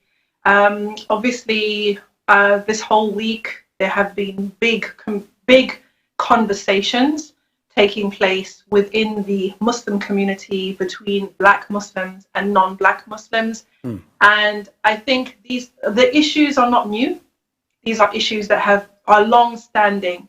But I think up to now, the non-Black Muslim community has very successfully kind of quietened, our voices, saying this is divisive. Okay, we're all Muslims. There's no black, there's no white in Islam. They'll quote the Prophet ﷺ's sermon. They will say in Bilal radiallahu anhu, he was this, in order to quiet, to basically to shut the conversation down. And so what has happened due to this upheaval in the States and spreading across the world is that Black Muslims are speaking up about their experiences, about what they have been through and what effect it has had on them. Because at the end of the day, we're all Muslims and we are all striving in this world to really do the best that we can, right? Every one of us wants to find their home, wants to find a place where they belong, where they are welcomed, and where they are appreciated. People want to start families, they want to have their children and raise them within the deen without, even more stress than there already is doing that in a non-Muslim world, right? So when it comes to sisters, there are layers that maybe brothers don't face, okay? And I'll go into a couple of these areas. One of them is that, of course, we all know and everybody's heard about the whole marriage issue and how a lot of families don't want their daughters to marry Black brothers. It's quite a common conversation, okay? Of course, there's many different reasons for that, but what you have to remember is that those Black brothers who are trying to marry Pakistani sisters or Arab sisters or Malaysian sisters, there are Black sisters who are basically just waiting. And, the attitudes towards Black women, specifically Black women in many traditional Muslim societies, is one that they are not desirable, that they are not beautiful, that they are the lowest, kind of the least wanted, part of society. And, well, why would you ever want to marry a Black woman? And this is going back, in the Muslim world, actually, you can trace it back to many statements from even scholars about Black women. So not only do we have a society that tells Black women that they are not beautiful, that they are not enough, that they are not desirable, they don't fit the standard of beauty, but within the Muslim community as well, there is this shunning of Black sisters, and Black sisters being considered, kind of like, the booby prize, if you like. That is affecting sisters in a way that only listening with humility can show you. And I feel like the conversations are happening, and I'm grateful to Allah subhanahu wa ta'ala, because whatever happens. Sister Naima, I just want to take an opinion of Imam Shakeel, inshallah, to this topic before we move on to the other. So, Sheikh, any input you want to put into this? Yeah, so Jazakallah khair, Sister Naima, for those points. And I think very, very important. I mean, there's one point you mentioned, Sister, my take might be slightly different on it, but one issue here is we must listen. Yeah, and somebody who's not Black, and this is within the Muslim community, there's nothing really happening. I can't say this. Yeah. A non-Black person cannot be the one saying there is no racism, no, you're exaggerating. No, let's hear it from the people. Right. So one crucial point is, as a family, as a community, listen. Right. Listen, yeah? That's very, very important and crucial. The other point, Sister, is in terms of, and this I wanted to mention with Sheikh Mufti Menk, in terms of, colonialism. Right. We're blaming, our attitude is blame the white man for everything. No, that's a wrong attitude too. Yeah, if you probably read about the 9th century Zanj rebellion in Iraq. These were East Africans, Abbasid Khilafah. They rebelled because of racism and mistreatment that they were facing.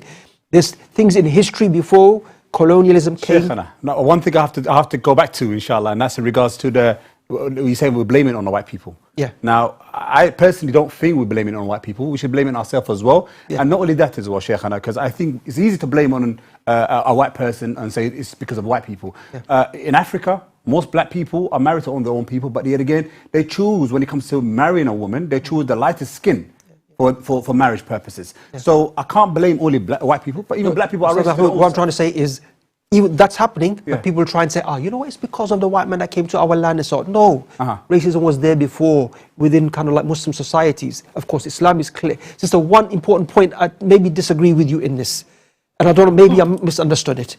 It's about, yes, let's hear the black voices, let's hear the oppression, but there should not be separation. Right. Yeah, there shouldn't be, because now what we're seeing is, you know what, we need our own events. We need our own kind of like masajid. No.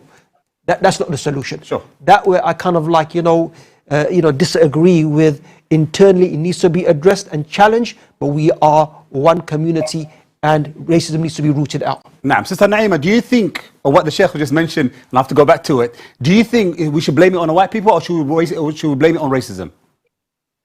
No, I think we don't get away with blaming anyone because we are all individuals with our own free will. And even if we've been programmed by the media, by colonialism, by our families, every one of us has the ability to learn and to retrain ourselves, right? And to do better. Sure. So we need to take responsibility, every single one of us, whether it's racism, sexism, whatever it is. That's our job. That's our work to do. Right. And when you mentioned about the sisters, for example, in the community, that when it comes to marriage specifically, that when it comes to black sisters, mainly, a lot of people they're not paying much attention to a black woman. They will say to you, I would like to get married, but yet again, give me anybody except black person.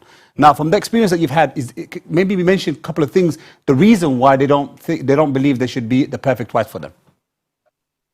I don't care, to be honest.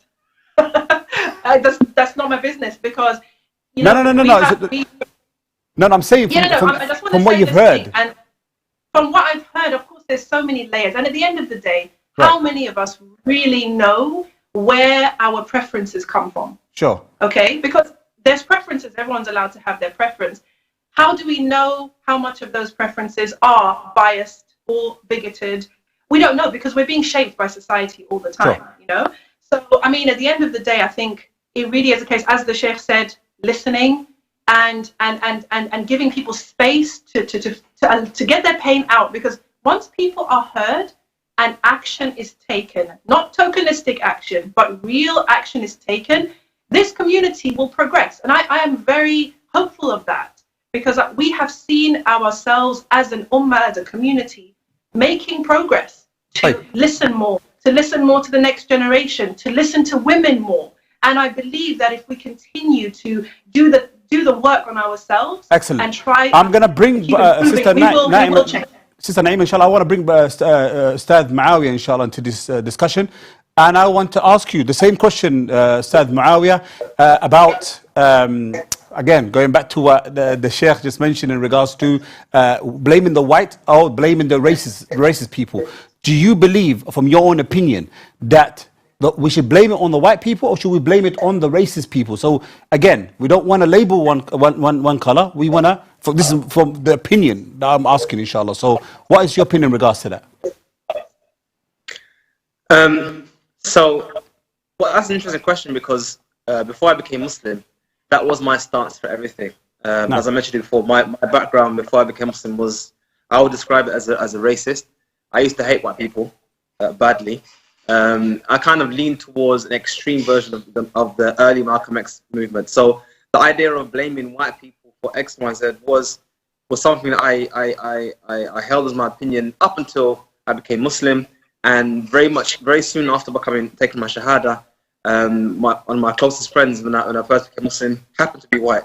And that was one of the most amazing things about Islam that I always refer to as that change. That a person who can hate someone purely because of their skin color can now be best friends with someone just because he's Muslim. And that's why I say that the only real solution to racism is al-Islam. It's difficult to tell a non-Muslim that, the only solution to your problems is al-Islam, because they're not looking for that. They want some kind of policy, some kind of regulation, some kind of it's none of that's going to work. Anything that they do as a result of these Black Lives Matter thing, anything they do is only going to be short term. It's going to be limited. It's only going to be something on the surface. Nothing's going to be deep rooted, going to change unless they embrace Islam as a whole from the beginning of it to the end of it. So so would I blame the white man? Isn't that the same narrative as saying all black people are X, Y, Z? I mean, isn't that the same kind of language we're using? The white man is this, the black man is that, the Asian man is this. Ustad Muawiyah. At the end of the day, Ustad Muawiyah, one second, forgive me, inshallah. I want to bring the Sheikh into it, because the reason I picked on it is not because I want to pick on to what you just said, because we're trying to look at it from a Muslim perspective, and that is, we don't want to label anybody. And yes, you're just I'm sure that was my idea, is not to make it seem right. I'm actually saying it is wrong. Okay. When people do that, when activists say, you know what, it's because of colonialism only. I'm trying to say, no. Racism was an issue before colonialism came in within Muslim communities. Forgive me, I actually thought that's no. Okay. Just to clarify. I mean, one thing I would say though, in being balanced and fair, is that we can't also ignore the role of colonialism on this discussion. So if you actually look prior to colonialism, I think it's an echo. If you look prior to colonialism, there was qawmiyya, but I don't think you would find it on the same kind of discussion as it is now. As in, there was this issue of my tribe and your tribe, from my people, your people, but it wasn't because you're black, particularly, that you are less or more. It was more about a tribal thing. Sister Naima, sorry, Muawiyah. So, Sister Naima, I saw you nodding your head earlier on when he mentioned it. Is there any reason? I mean, did you agree with what he just said? No, I was just saying that, it's never a good idea to underestimate the forces of history. And when we look at racism today, it is a direct result of the initial racism that kind of fueled the slave trade, the racism that fueled colonialism and gave people the right to go into other people's countries and completely loot them and take their resources, and because it's the most scientific kind of racism, and it's also the most systemic kind of racism. So if you have systemic racism, that is baked into the system. And even if there was racism during the time of Khalifa, during the time of the Muslim caliphates, etc., I very much doubt that there was the same level of systemic prejudice against people of African descent, in the sense that these people will permanently be on the bottom, and the system works to make sure that they stay at the bottom. A few of them can rise, but the majority, we need them at the bottom. I don't think you've seen in society, Allahu Alam, but I don't think you've seen in other societies the level of scientific approach, in the sense that, scientifically these people are A, B, C, D, and also systemic oppression, systemic keeping of that people down, systemic exploitation as well. Sure. I don't think we could find the parallel in history. Perfect. Sheikh, did you agree? Can I just add? Yeah, definitely. And definitely. do you want to add into it, inshallah? Anything you want to add into it? One point the sister mentioned before, she mentioned about black women or black sisters. And I was in a Muslim country, in a library, like a Muslim library, historical books, right. And they had covered the pictures of women, right? Yeah, with a pen, and so you can't see the pictures of women, except the black women. I kind of inquired. I said, "Look, why is that? Why have they left?" And it was literally every picture of a black woman is uncovered. Everybody else is covered. Because they don't find them attractive. Yeah, so that's kind of like what the sister was kind of alluding to. So that's quite important to kind of reflect on. And also, sister, I think you mentioned we are products of our society. At the same time, we are our values. Those values are religion. Those values are Quran. Those values are from the Sunnah of the Prophet ﷺ. So while society might influence us, our guiding values must come from Quran and Sunnah. And Quran and Sunnah is telling us these things are unacceptable. A woman is a woman, black or white, needs to be respected, needs to be treated equally, and so on. Barakallahu feek. Ustad Muawiyah. Yeah, can I just make a point? The point I want to add to the Naima's input. There was a statement from a book by Thomas Sowell. It's a very good book. He mentioned about one of the things about the transatlantic and Atlantic slave trade that was very different from all previous examples of slavery in the past in that it was for the first time where slavery was divided by race. As in the past, anyone could be a slave, and most likely slaves were from their own people. Even the word slave comes from the Slavs, as in those who are European. So even in Islamic history, you find that it was a stereotype of being white as being slave, because they used to go up to the European sides and then rape them and then take the slaves. So it wasn't a case where I mean, anyone had the capacity to be a slave, because slavery was almost like a status you were in. Whereas for the first time in history, and it's lasted for hundreds of years, literally one type of people or looked enslaved another type of people. That's one thing. And then on top of that, that whole practice was reinforced by the Darwinian beliefs of types of people. We have different levels of development, where you had the higher development, lower development. That actually changed the narrative of being, actually, this person is inherently lower form of human. And I think that is what made the discussion of racism very different now than it was in the past. Yeah. And I think maybe that's probably why some Muslims probably don't realize how severe their behavior is, or how they are in terms of how they act racist. They don't probably internalize this, whereas as in those from African descent and those from European descent probably have more internalized it. But like I said, we're living in a situation where a person is deemed on a, like sister said, on a scientific Darwinian level as being less than. Just yesterday, I saw a video of some guy saying, how can you say a pygmy is the same as a white man? I mean, he's literally saying, this is not hundreds of years ago. He said this, I think last year. He was trying to say that white people are inherently superior than other people. This belief still exists today. And like I said, this is what I'm always trying to teach people, that look, we are all the sons of Adam. Anyone, anywhere on planet Earth has the capacity for good and bad, for intelligence or for stupidness. Is the color of your skin is as important as the size of your shoe. Sister Naima, you were about to say something, inshallah, because I'm going to ask another question, inshallah, if you can make it brief. Sure. I just wanted to just jump in when you said that Brother Muawiyah said that Islam is the answer. And I think that, of course, I agree with you, is the Islamic model is the answer. But what Muslims need to understand is that we are not practicing that. And the sooner we realize that we are not actually internalizing the humility that Allah subhanahu wa ta'ala has deemed correct for us as sons and daughters of Adam, the sooner we realize that we're actually not, going according to Islam, the sooner we can rectify ourselves. And the last thing we want is for people to say, oh no, Islam solves all the problems. You want to solve racism? Come to Islam. La, this is not the truth, because the people themselves, the Muslims, we have work to do. And it is about going back to Islam. Cleansing the Jahiliyyah, and bringing and reminding ourselves of what does Allah say, what does Allah want, what does Rasulullah sallallahu alaihi wasallam, what did he show me, what did he teach me? The answers are all there, but we need to start listening. You beat me to it, Sister Naima, inshallah. Now the question was, so how do we, what's the solution to this problem? Because now we know the problem, what the problem is, and how do we resolve this issue now?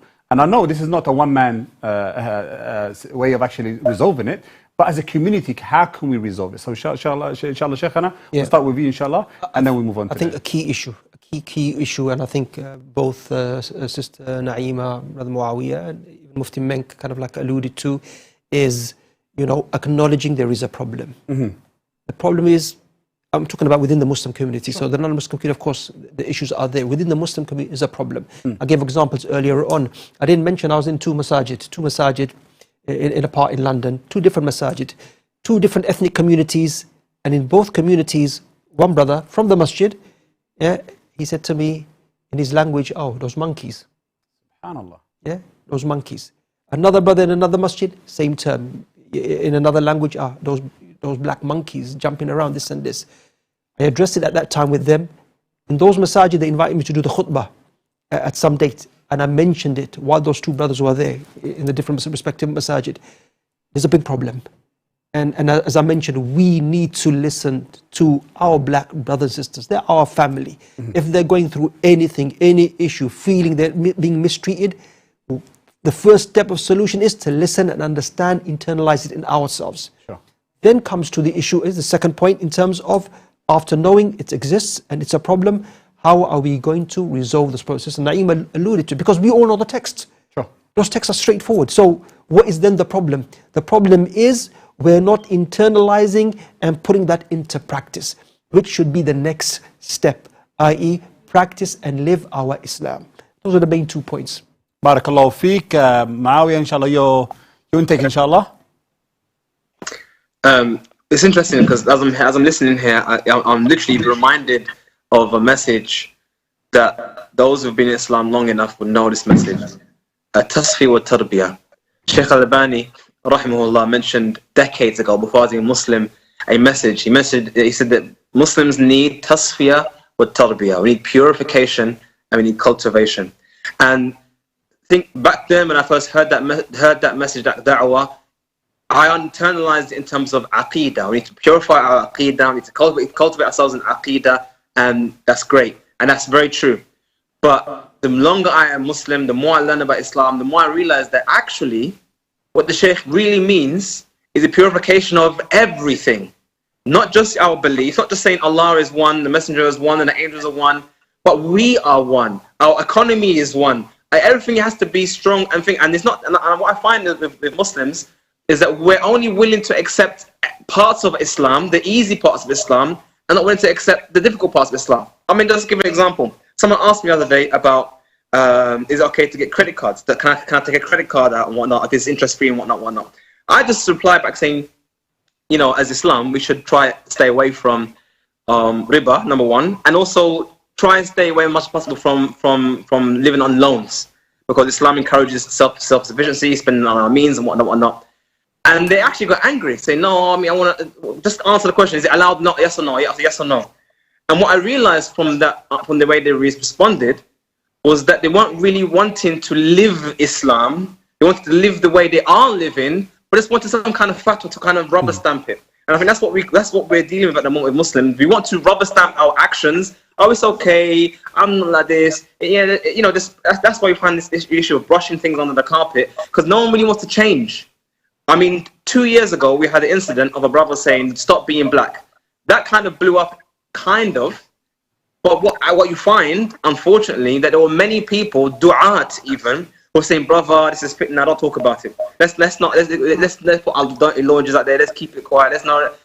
And this is very telling. We have an incident of a caller to Islam making a blatantly racist statement, and there's this apprehension to even call it out. That really means that you're on the member, you're saying we're all one, but in practice you're not really one. In practice we're still our own thing. And I think this is it's not to do with racism specifically. I'm saying to do with every element of life. Whether it's to do with trade, whether it's to do with mu'amalat, whether it's to do with ibadah, everything we need to change, go back to grassroots. I mean, that's just basically, we need to go back to grassroots, tasfiyah, tarbiyah. Every single Muslim is listening here needs to look in themselves, how much of themselves are in accordance with Islam. Everything, not just the clothes and the topi and whatnot and the hijab, everything. Jazakallah khair. Sister Naima? Bismillah. I think, one of the things that I would say is I agree with everything that the brothers have said. And I do believe that it is a case of people want to do what they want to do. And in our Muslim community, there are aspects, there are demographics within the community that are privileged, okay? Whether it's the dominant culture, if it's a Gujarati masjid, it's the Gujarati community that's privileged, right? In general, you'll find in a masjid community, the men have got their own privileges, etc., etc. And what I think needs to happen is that every one of us needs to understand that if we purify ourselves and we acknowledge the truth of someone else's haqq upon us, we become better people. It's not the person who is suffering from our sexist or racist attitudes that benefits as much as we benefit from purifying ourselves, from becoming better Muslims, from becoming better human beings. We benefit. So it's definitely a win-win, because if you can let go of arrogance and pride and thinking you're better than somebody else, even though we came from the same aql, you're benefiting. Yes, that person is going to have a better life, inshallah, feel more welcome, etc. but you have become a better person through it. And so this tarbiyah, I love the tasfiyah or tarbiyah analogy. That's what we need. And so before I finish, I would also like to caution the Muslim community from becoming tokenistic, because we know that this conversation is happening now due to the Black Lives Matter and the protests. But don't you know that that news story is going to fade? Something else is going to take its place. But we as Muslims, please do not let this be just a drop in the ocean and then we never hear of it again until the next incident. It needs to be a genuine, sincere desire to make our communities welcoming to all and to purify ourselves so that Allah subhanahu wa ta'ala does not blame us on Yawm al-Qiyamah for thinking something of ourselves that was not befitting. Barakallahu feek, Shaykhana. Very, very briefly, in terms of incident happened in the masjid a while back, and just alluding to Sister kind of like Naima's point, look, everybody needs to be welcome. Everybody within the Muslim community, regardless of their race and ethnicity and so on. So this was a friend of mine. He's in the masjid. I'm giving a reminder after Salatul Isha. He's in the second line. And something happened in America, a terrorist attack. And I said, and he's a white brother, yeah, Abdul Hamid, very close friend of mine. And I said, look, you know what? That guy got treated okay, yeah, because he's white. Right. If he was Muslim or black, it would have been different. I saw his face changed. And I thought to myself, why is he feeling uncomfortable in our community? He should be, whatever his race, comfortable. I phoned him the next day. I said, Abdul Hamid, I'm sorry, Akhi. Yeah? So we need to be careful our language in terms of, and make sure the Islamic paradigm and guidance is, we're all one. As Mu'ah mentioned, we are from Adam alayhi salam, in one community, one ummah, and anything which is wrong or oppressive or somebody's being mistreated, that needs to be called out. My last and final point is an incident happened in the time of the Prophet between the Ansar and Muhajirin. And there was a disagreement between two, and they said, Ya lil Ansar, Ya lil Muhajirin. The Ansar and the Muhajirin are calling to one another to kind of like divide against one another. The Messenger of Allah came and he was upset. He said, Ya ma'ashar al-Muslimin, Allah, Allah, O Muslims, what are you doing? He said, Da'uha fa innaha muntina, leave it. So my point here is, look, you know, if we are being mistreated, there's not a reason to divide. Sure. People need to be educated, change. We must bring, and I'm sure, Sister Naima mentioned it, we can. Nah. Inshallah, we can do it. And this is what we're going to touch up into, inshallah. Brother Muawiyah, we'll go with you, inshallah. We literally don't have that much time. How do we implement change now? In terms of change, like I said, I think Mufti Mat kind of put it perfectly. Change is something one has to do internally in themselves. And for me personally, in my own personal journey, going from a person who saw the whole world as being these people, not people, to now how I am today, it's going to be a long journey. It's very difficult to change how your mind thinks, how your mind is. But the message to everyone is that it is possible. It is possible to remove those glasses from your eyes. And the way it starts is by seeing people as people. There is no attribute on the face of this earth that any people has a monopoly on. You have white people who are evil, who are good, who are greedy, who are nice. You have those attributes you find everywhere with everyone. The moment we understand that on the day of judgment, every single person will be judged for what they do, and we need to judge people. Also, inna akramakum indallahi atqakum, very most righteous among you are those who have taqwa. This is our only measuring stick. Is this person a good person, a righteous Muslim? I love them in my whole heart. Just like Faisal, who I said that the brother who in Saudi who just called me out in the middle of nowhere. He only called me, only met me once because I'm Muslim. That was it. This is our manhaj and our methodology. I mean, you need to start working on that and try our best to heal the wounds, because it is a long, deep-standing wound. Barakallahu feek, akhi. Ma'alesh, forgive me, Ustad Muawiyah. I'm going to have to bring Sister Naima, just because you have time, inshallah. Sister Naima? Yeah, Bismillah, I think it's upon every one of us to become more knowledgeable. If you don't know Islam's stance on race and racism, learn, and then let us become a community that calls to khair. So be one who does not allow it to slide. If you see it happening, call it out. Don't tolerate it within yourself, and don't tolerate it around you. Because if we can become a community where we can help each other to do better, inshallah, it will be that much faster. So don't be a bystander. Don't be silent on the issue. Be somebody who is actively working towards the change, inshallah. Barakallahu feek, Sister Naima. Shaykhana, inshallah. In a sentence, live the deen. That's it? Say, live the deen. That's it. Simple. Live the deen. That's straightforward and simple. Live it. Exactly. And this is the best way to actually to have a solution to every problem, isn't it? But Ustad Muawiyah, any last thoughts before we go, inshallah? Yeah, I mean, it's hard to think of something I haven't already said, but like I said, everyone needs to try our best to work on themselves. We can't change everybody else. But what I would say to everyone, as a message is slightly different, is that we all, individuals, those who want change, those who want to make active change in our societies, we need to become financially secure and have influence. Because I'm telling you, nobody, and I mean nobody's going to listen to you if you have no influence financially. And I'm telling you as a fact, you can riot, you can march, you can scream out loud. But if you have nothing to offer, no one cares what you have to say. So every Muslim out there needs to be secure in themselves financially. And then when you have that security and that you can say influence, then you make your demands and you treat people as you need to be done. And as the brother said, live the deen live the deen in your life, in your actions, and in your mu'amala. And people see it, inshallah ta'ala. Sister Naima? Just echoing what everybody said, I think live the deen is the perfect quote to end that.